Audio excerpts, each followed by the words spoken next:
आज हम देखेंगे कि हम कैसे डिस्क्रीट सीरीज़ में क्वार्टाइल को कैलकुलेट कर सकते हैं। तो इससे पहले वाले वीडियो में आपने देखा है कि क्वार्टाइल को यदि हमको इंडिविजुअल या सिंपल सीरीज़ में यदि हमको कैलकुलेट करना है तो हम कैसे करते हैं। तो अगर वो वीडियो आपको देखना है तो ऊपर आई बटन पे आप क्लिक करके वो वीडियो देख सकते हैं। तो हम बात कर रहे हैं यहाँ क्वार्टाइल इन डिस्क्रीट सीरीज़। अब डिस्क्रीट सीरीज़ को हम अनग्रुप डाटा भी कहते हैं या खंडित श्रेणी में हमको चतुर्थक को कैसे कैलकुलेट करना है वो आज हम देखेंगे। तो आपको एक इनकम दिया हुआ है और नंबर ऑफ पर्सन्स दिया हुआ है। तो ये डाटा के आधार पे हम आज कोशिश करेंगे कि डिस्क्रीट सीरीज़ या अनग्रुप डाटा में हम कैसे क्वार्टाइल को कैलकुलेट कर सकते हैं। तो फार्मूला क्या है, Q I equal to size of I, यानी जो भी आप क्वार्टाइल फर्स्ट कर रहे तो फर्स्ट, सेकंड कर रहे तो सेकंड, थर्ड कर रहे तो third, I N plus 1 upon fourth observation. ये हमारा फार्मूला है। जो फार्मूला हमारा इंडिविजुअल या तो सिंपल सीरीज में था वही फार्मूला है। एक स्टेप हमको बढ़ना है। अब क्या करना होगा, हमको ये जो सीरीज़ है डिस्क्रीट सीरीज़, इसको हमको असेंडिंग और डिसेंडिंग ऑर्डर में अरेंज कर लेना होगा और साथ साथ कम्युलेटिव फ्रीक्वेंसी को हमको कैलकुलेट करना है।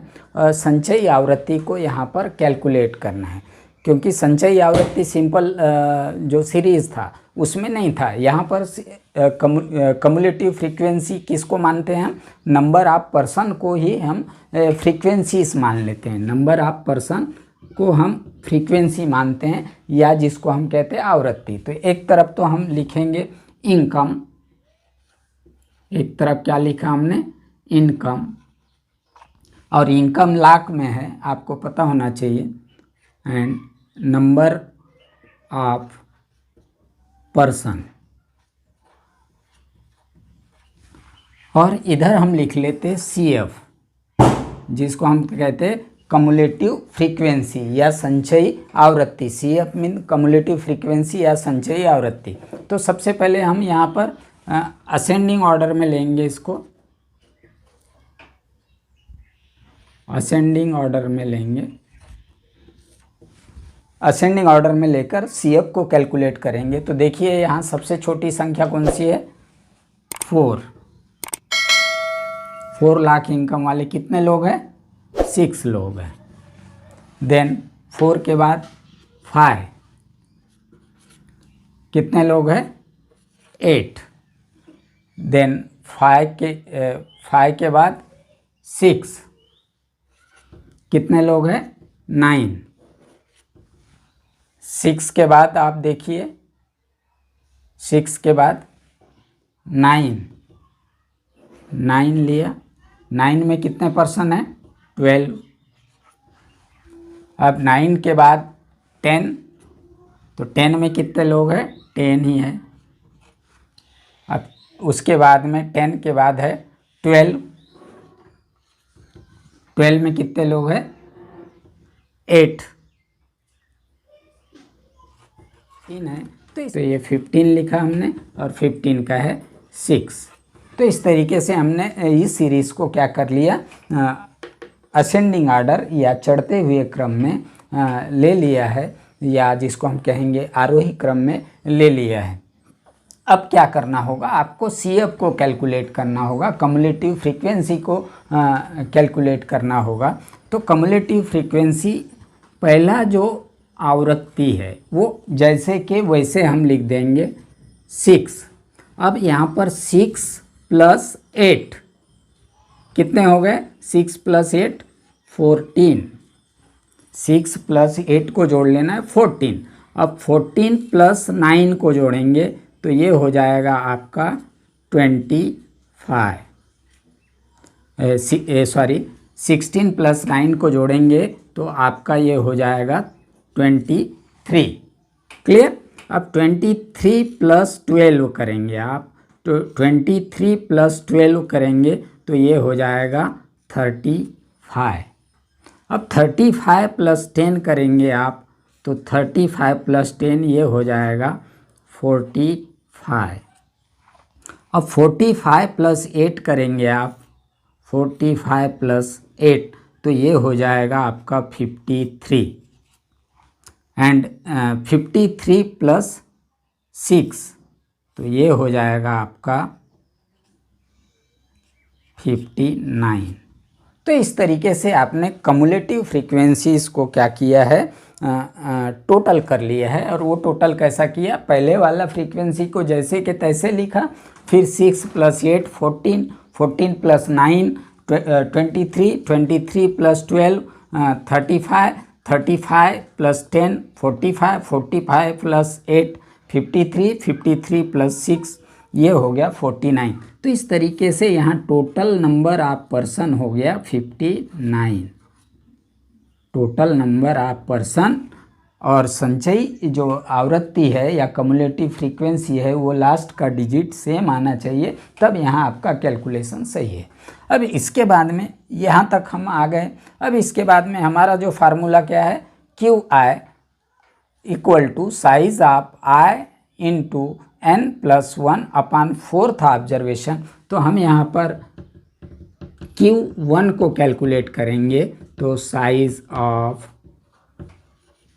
I के जगह 1, n कितना है यहाँ पर 59, टोटल पर्सन 59 है, +1/4th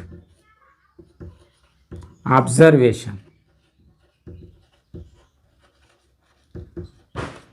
अब यहाँ क्या हो गया, 59 + 1 60 / 4, तो 60 / 4 = क्या हो जाएगा यहाँ पर, साइज ऑफ 59 + 1 60 / 4, तो क्या हो जाएगा यहाँ पर 15th ऑब्जर्वेशन।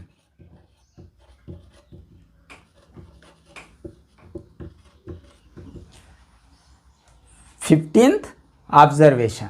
अब यहाँ पर 15th ऑब्जर्वेशन आया, तो यहाँ पर आपको ये देखना होगा कि 15 ऑब्जर्वेशन कौन से CF में बिलोंग करता है, कौन से CF में है, सबसे पहले कौन से CF में आए। तो यहाँ आप देखेंगे कि ये जो है 23 CF में क्या है, ये जो 15 जो ऑब्जर्वेशन है वो यहाँ पर है, यहाँ पर भी नहीं है, यहाँ पर भी नहीं है। ये 15 CF सबसे पहले कौन सा आया, 23 में आया। अब 23 का रिलेटेड जो इनकम है, हमको यहाँ पर फ्रीक्वेंसीज को ध्यान नहीं देना है, यहाँ हमको इनकम को देखना है। तो देन ये यहाँ पर लिखेंगे हम 15th observation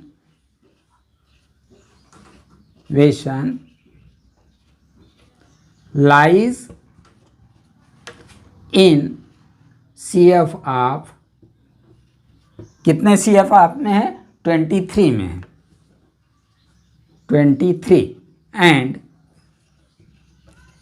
it's value is 6, value is 6 lakh.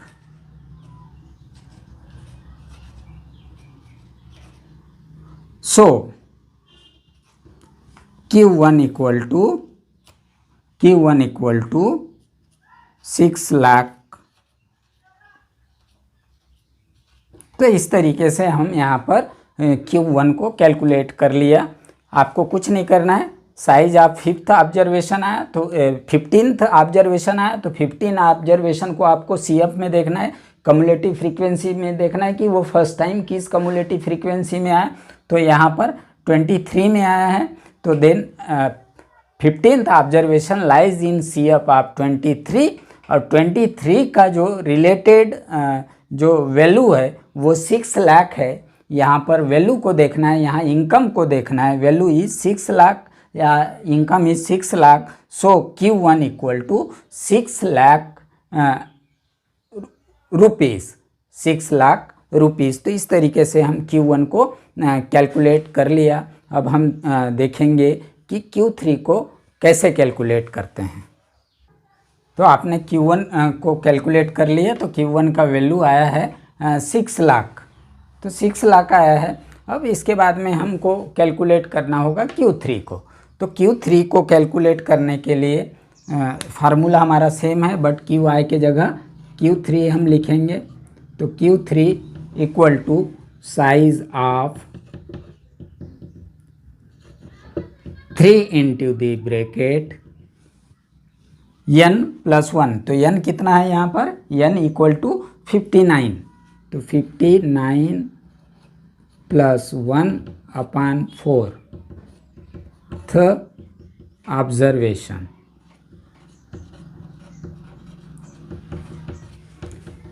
अब यहाँ पर Q3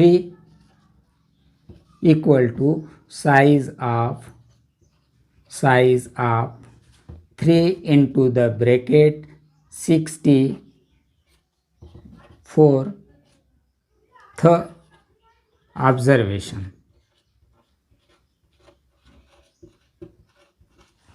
then Q3 equal to size of 3 into 60 divide by 4, it means 15th observation.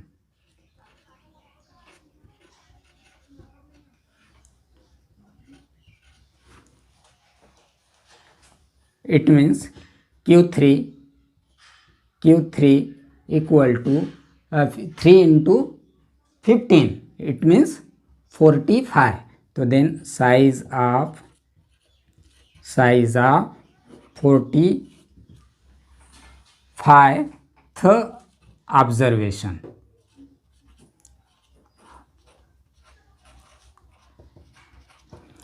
Q3 क्या है यहाँ पर, Q3 equal to size of 3 into 15th observation. अब Q3 equal to size of 45th observation. 45th observation का जो size होगा वो CF हमको यहाँ पर देखना होगा कि 45 कहाँ पर आ रहा है। तो यहाँ देखिए, यहाँ भी नहीं आ रहा है 45, यहाँ भी नहीं, यहाँ भी नहीं, यहाँ भी नहीं, यहाँ 45 फर्स्ट टाइम आया है, यहाँ 45 फर्स्ट टाइम आया है। तो 45th observation lies in CF of 45।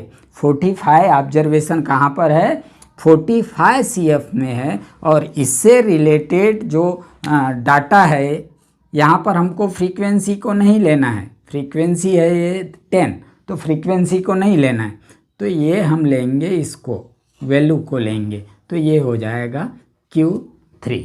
तो यहाँ पर हम लिख लेंगे, ऊपर लिख लेंगे हम थोड़ा, यहाँ पर लिखेंगे कि 45th ऑब्जर्वेशन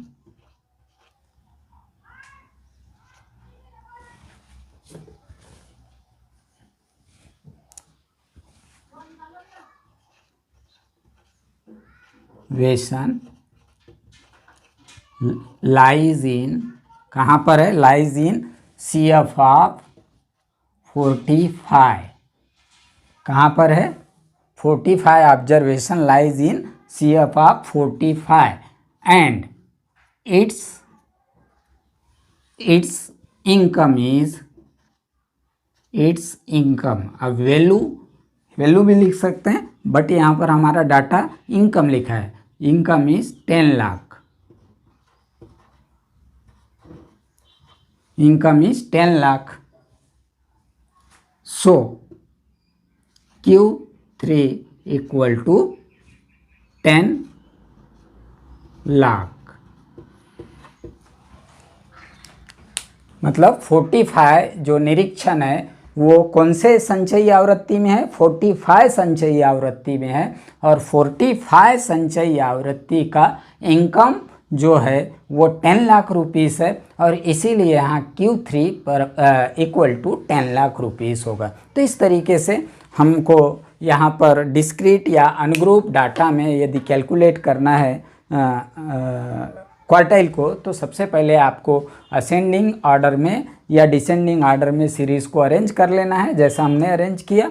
उसके बाद में आपको CF को कैलकुलेट कर लेना है। CF कैलकुलेट करने के बाद में ये फार्मूला एडॉप्ट करेंगे और इसके अकॉर्डिंग टू आपको क्या कर लेना होगा कि जो भी डाटा ऑब्जर्वेशन आया वो ऑब्जर्वेशन को हमको कौन से CF में पहले बार आया है, कौन से CF में पहले बार आया। जैसा Q1 हमारा 23 CF में फर्स्ट टाइम आया, तो उससे रिलेटेड जो वैल्यू होगा, अब उससे रिलेटेड वैल्यू यहाँ पर इनकम है 6 लाख, तो इसलिए Q1 क्या होगा, यहाँ पर 6 लाख होगा। ठीक उसी प्रकार से Q3 का हमको जो डाटा आया है वो ऑब्जर्वेशन आया 45 आया, और 45 ऑब्जर्वेशन सबसे पहले 45 CF में आया है या 45 CF में बिलोंग्स करता है, और 45 CF से रिलेटेड जो इनकम ग्रुप है या वैल्यू है वो यहाँ पर 10 लाख है, और इसीलिए यहाँ पर Q3 हमारा 10 लाख रुपए के बराबर है। तो इस तरीके से हम Q1 और Q2 को आज डिस्क्रीट सीरीज़ में, चाहे वो डिस्क्रीट सीरीज़ हो जिसको हम दूसरा नाम से अनग्रुप डाटा भी कहते हैं, जिसको हम खंडित श्रेणी भी कहते हैं, उस श्रेणी में हम इजीली कैलकुलेट कर सकते हैं। क्या कर सकते हैं? इजीली कैलकुलेट कर सकते हैं। बहुत इजी है। एग्जाम्पल का प्रकार बदल सकता है या एग्जाम्पल दूसरे तरीके से पूछा जाता है, बट आपको सेम मेथड से चलना है। सबसे पहले फार्मूला लिखनी है, फिर एक तरफ वैल्यू लिखना है, फिर फ्रीक्वेंसी लिखना है, फिर कम्युलेटिव फ्रीक्वेंसी लिखना है, संचयी आवृत्ति लिखना है। और संचयी आवृत्ति कैसे निकाले ये इसको हम ऑलरेडी समझा दिया है मैंने। तो नंबर ऑफ पर्सन जो होगा उसको हम कहते हैं फ्रीक्वेंसी। नंबर ऑफ पर्सन जो होगा वो फ्रीक्वेंसी, फिर फ्रीक्वेंसी से कम्युलेटिव फ्रीक्वेंसी ज्ञात करना है और देन इजी स्टेप ले लेना है। तो वीडियो अच्छा लगे आपको तो दोस्तों को ज़रूर शेयर कीजिएगा और चैनल को ज़रूर सब्सक्राइब कर लें।